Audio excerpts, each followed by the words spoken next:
Good morning, welcome to David Daily, and today I'm going to be going through masking in Final Cut Pro. So this is part one, where I'm going to show you a couple different ways of how to mask text, and then in part two I'm going to show you how to mask scenes, transitions and people, so you can duplicate yourself in different scenes. So let's jump into Final Cut Pro and show you how to mask text.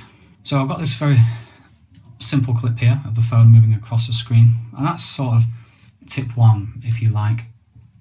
Just movement. You need something to move across the screen, and it will, if you're not sure why, if you're brand new to masking and you don't really know what it is, you will see why in just a second. So now I'm going to press Control T to make some new text, and I want to make one word just to make it easier for myself. Hello.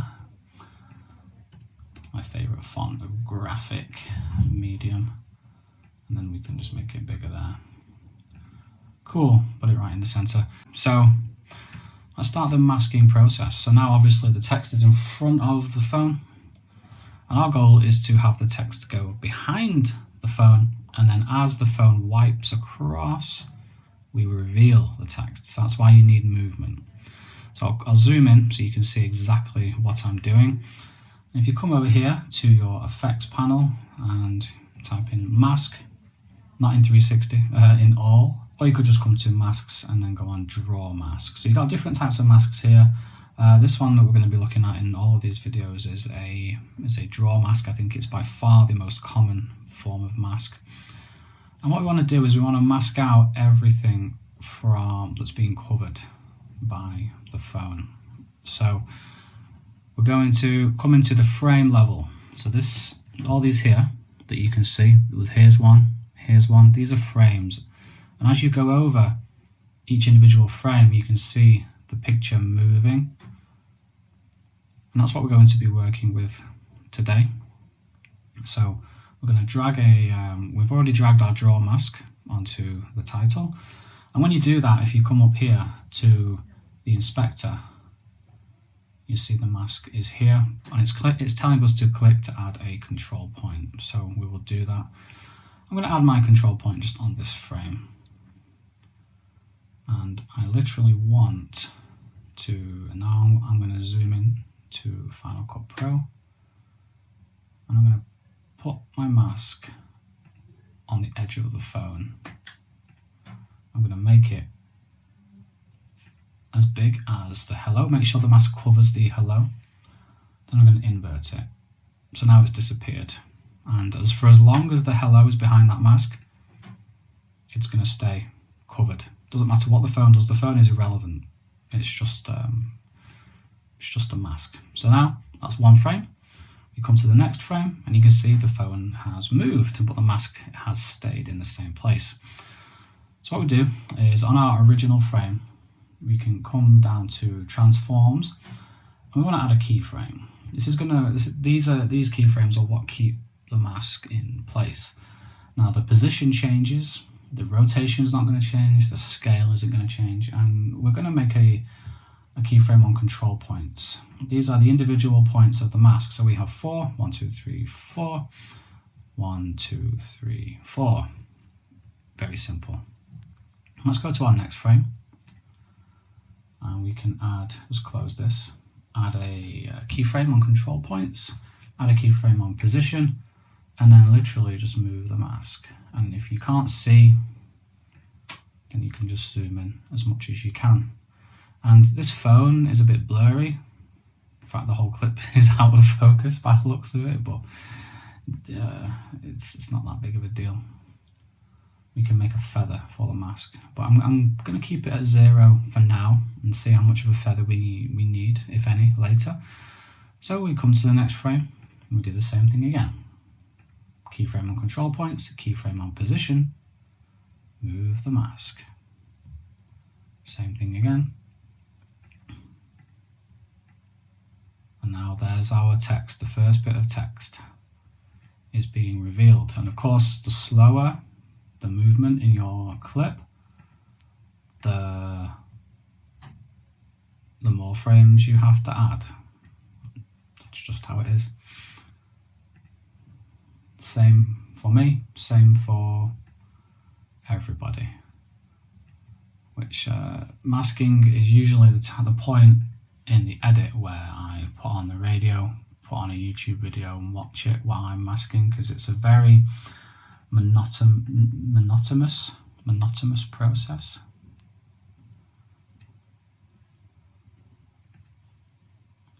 So do you get the idea now of what's going on? The phone is moving across, because that's how I filmed it, that's what's happening, and I'm moving the mask.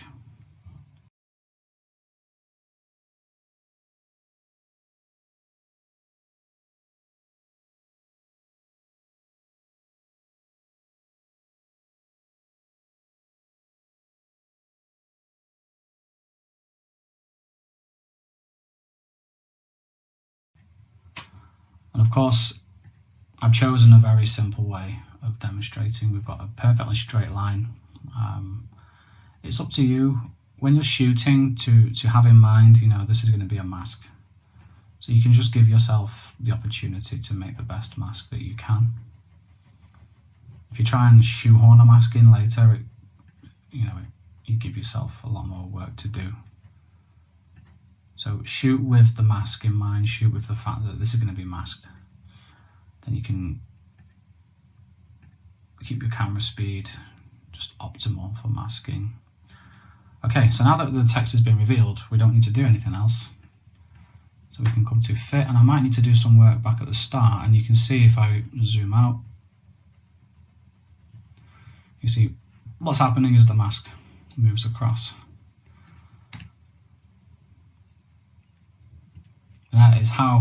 That's our first method of masking text. Very simple. We didn't need to add a feather in the end. I think it looks okay without the feather. When I say feather, I mean the edge of the mask. So I'll show you what that looks like. If I zoom in to the viewfinder, you can see oh, by the way, if you don't see your mask, just make sure it's selected by clicking on it and it's yellow. And then your keyframes in Final Cut Pro might do this, they might disappear, but when you click on one, they both come back. And what you can do as well, if you right click and press show video animation, you can see all your keyframes here. So you can see exactly where they are. And so let's go on feather, and you can see we add a feather to the mask. And if you're masking something that's out of focus, say I was masking in the background over here, which has a blurred edge, then you might apply a feather to that. But here we don't need one, I don't think. So that's our first method. So let's get into our second method of masking text, and this is where the clip stays in the same place, or the object in the clip stays in the same place, and the text itself is animated to sort of reveal itself from behind whatever object that you're going to mask out. So here I have my clip of my phone. It's just the phone doesn't move, which is the easiest way to do this. And then what I want to do is I want to press Ctrl-T again, and I'm just going to keep it as title. And the key thing here is to come to the start of where you want the clip to move. Come into the video inspector and press this little box here, and then make a keyframe. Very important, make a keyframe. And come over to the end where you want the clip to finish, or when you want the clip to finish in the timeline. And then you don't actually have to make another keyframe, you can just move it, and then Final Cut Pro is automatically going to make another keyframe for you. So this is going way too slow, so let's show video animation and just move the keyframe over, and shorten the length of the text clip as well.